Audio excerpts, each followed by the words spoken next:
ಅಕ್ರಮವಾಗಿ ಗೋಧಿ ಸಾಗಾಣಿಕೆ ಮಾಡುತ್ತಿದ್ದ ಈಚರ್ ವಾಹನ ವಶಕ್ಕೆ 14 ಟನ್ ಗೋಧಿ ಸೀಜ್. ಸರ್ಕಾರಿ ಶಾಲೆ ಮತ್ತು ವಸತಿ ಶಾಲೆಗಳಿಗೆ ಸರಬರಾಜು ಮಾಡಬೇಕಿದ್ದ ಗೋಧಿ ಈಗ ಅಕ್ರಮವಾಗಿ ಕಾಳಸಂತೆಯಲ್ಲಿ ಮಾರಾಟ ಮಾಡಲು ಸಾಗಾಣಿಕೆ ಮಾಡುತ್ತಿದ್ದ ಈಚರ್ ವಾಹನವನ್ನು ಗೋಧಿ ಸಮೇತ ಪೊಲೀಸರು ವಶಪಡಿಸಿಕೊಂಡಿದ್ದಾರೆ. ಜಿಲ್ಲೆಯ ಚಿಂತಾಮಣಿ ತಾಲೂಕಿನ ಕಾಗತಿ ಗ್ರಾಮದಿಂದ ಕ್ರಾಸ್ ಜಂಗಮಕೋಟೆ ಮಾರ್ಗದ ಮೂಲಕ ಹೊಸಕೋಟೆಯ ಕಾರ್ಖಾನೆಗೆ ತೆರಳುತ್ತಿದ್ದ ವೇಳೆಯಲ್ಲಿ ಶಿಡ್ಲಘಟ್ಟ ಗ್ರಾಮಾಂತರ ಪೊಲೀಸರು ಮತ್ತು ಜಂಗಮಕೋಟೆ ಪೊಲೀಸರು ದಿಢೀರ್ ಕಾರ್ಯಾಚರಣೆ ನಡೆಸಿ ಅಕ್ರಮವಾಗಿ ಗೋಧಿ ಸಾಕಾಣಿಕೆ ಮಾಡುತ್ತಿದ್ದ ಈಚರ್ ವಾಹನವನ್ನು ವಶಪಡಿಸಿಕೊಂಡಿದ್ದಾರೆ. ಶಿಡ್ಲಘಟ್ಟ ಗ್ರಾಮಾಂತರ ಪೊಲೀಸ್ ಠಾಣೆ ಪಿಎಸ್ಐ ಸುನಿಲ್ ಮತ್ತು ಸಿಬ್ಬಂದಿ ಜಂಗಮಕೋಟೆ ಕ್ರಾಸ್ನಲ್ಲಿ ಸುಮಾರು 14 ಟನ್ 250ಕ್ಕೂ ಅಧಿಕ ಗೋಧಿ ಚೀಲಗಳನ್ನು ಹಾಗೂ ಕ್ಯಾಂಟರ್ ವಾಹನವನ್ನು ವಶಪಡಿಸಿಕೊಂಡಿದ್ದಾರೆ. ಶಿಡ್ಲಘಟ್ಟ ಗ್ರಾಮಾಂತರ ಪೊಲೀಸರು ಆಹಾರ ಇಲಾಖೆಯ ನಿರೀಕ್ಷಕಿ ವೆಂಕಟಲಕ್ಷ್ಮಿ ಮತ್ತು ಸಿಬ್ಬಂದಿಯವರ ಸಮ್ಮುಖದಲ್ಲಿ ಅಕ್ರಮವಾಗಿ ಸರಬರಾಜು ಆಗುತ್ತಿದ್ದ ಗೋಧಿ ದಾಸ್ತಾನು ಕುರಿತು ಮಹಜರ ನಡೆಸಿದ್ದಾರೆ. ಚಿಂತಾಮಣಿ ತಾಲೂಕಿನ ಪ್ರಭಾವಿ ವ್ಯಕ್ತಿಯೊಬ್ಬರು ಅಕ್ರಮವಾಗಿ ಗೋಧಿ ಸಾಗಾಣಿಕೆ ಮಾಡುತ್ತಿದ್ದಾರೆ ಎಂಬ ದೂರು ಕೇಳಿ ಬಂದಿದೆ. ಇದರ ಬಗ್ಗೆ ಸಮಗ್ರವಾಗಿ ತನಿಖೆ ನಡೆಸಿ ಕಠಿಣ ಕ್ರಮ ಜರುಗಿಸಬೇಕಾಗಿದೆ. ಈ ಸಂಬಂಧ ಶಿಡ್ಲಘಟ್ಟ ಗ್ರಾಮಾಂತರ ಪೊಲೀಸ್ ಠಾಣೆಯಲ್ಲಿ ಪ್ರಕರಣ ದಾಖಲಿಸಿಕೊಂಡು ಪೊಲೀಸರು ತನಿಖೆಯನ್ನು ಕೈಗೊಂಡಿದ್ದಾರೆ.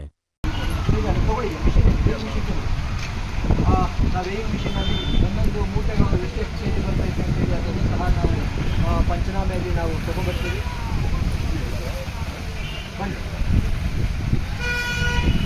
ತೆಕ್ಕೊಳ್ಳಿ, ಕೆಳಗಡೆ ತೆಕ್ಕೊಳ್ಳಿ.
(43.3 kg) 43.3 kg ಇದೆ. 43.3 kg ಆಗಷ್ಟು ಇದಿದೆ. ತಗೊಳ್ಳಿ. ನಂಬರ್ ಸರ್,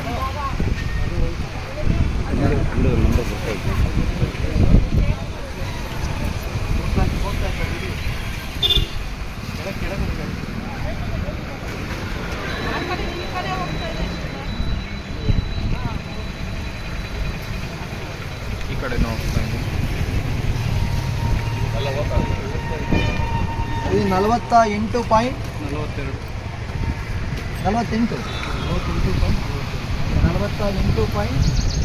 kg ಇದೆ. ಅಂದರೆ ಒಂದೊಂದು ಸಹ ಒಂದೊಂದು ವೆಯ್ಯಿಂಗ್ ಇದು ಮಾಡ್ತಾ ಇದೆ. ಸೊ ಈಗ ನಾವು ಇದರ ನಿಜವಾದ ವೆಯ್ಟ್ ತಿಳ್ಕೊಳ್ಳೋದಕ್ಕೆ ನಾವು ಇದಕ್ಕೆ ಕಳಿಸ್ಕೊಡ್ತೀವಿ. ಇಲ್ಲಿ ವೇಟ್ ಬ್ರಿಡ್ಜಿಗೆ ಕಳಿಸ್ಕೊಡ್ತೀವಿ. ಸ್ಟೀಲ್ ಇದೆ.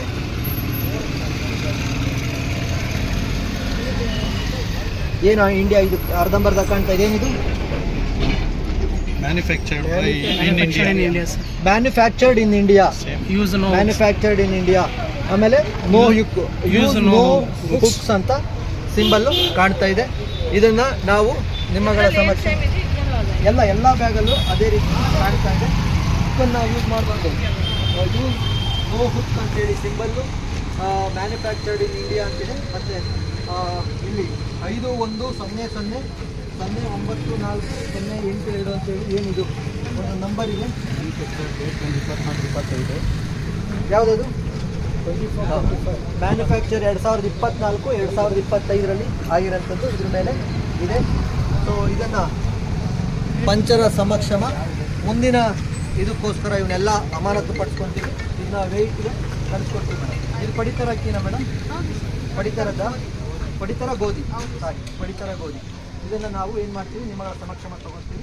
ನೀವು ಪೂರ್ಣ ಪಂಚನಾಮೆಗೆ ನೀವು ಸಹಕರಿಸಿ ನಮಗೆ ತನಿಖೆಗೆ ಸಹಕರಿಸ್ಕೊಬೇಕು ಅಂತ ನಿಮ್ಮಗಳನ್ನು ಕೇಳ್ತೀವಿ. ನಿಮ್ಮ ಹೆಸರು? ರಾಧಾಕೃಷ್ಣ. ತಂದೆ ಹೆಸರು? ವೆಂಕಟೇಶ್. ವಯಸ್ಸು? 52. ಏನು ಕೆಲಸ ಮಾಡ್ತೀರಾ? ಗ್ರಾಮ ಪಂಚಾಯತ್ ಕಾರ್ಯದರ್ಶಿ. ಯಾವ ಪಂಚಾಯತಿಗೆ?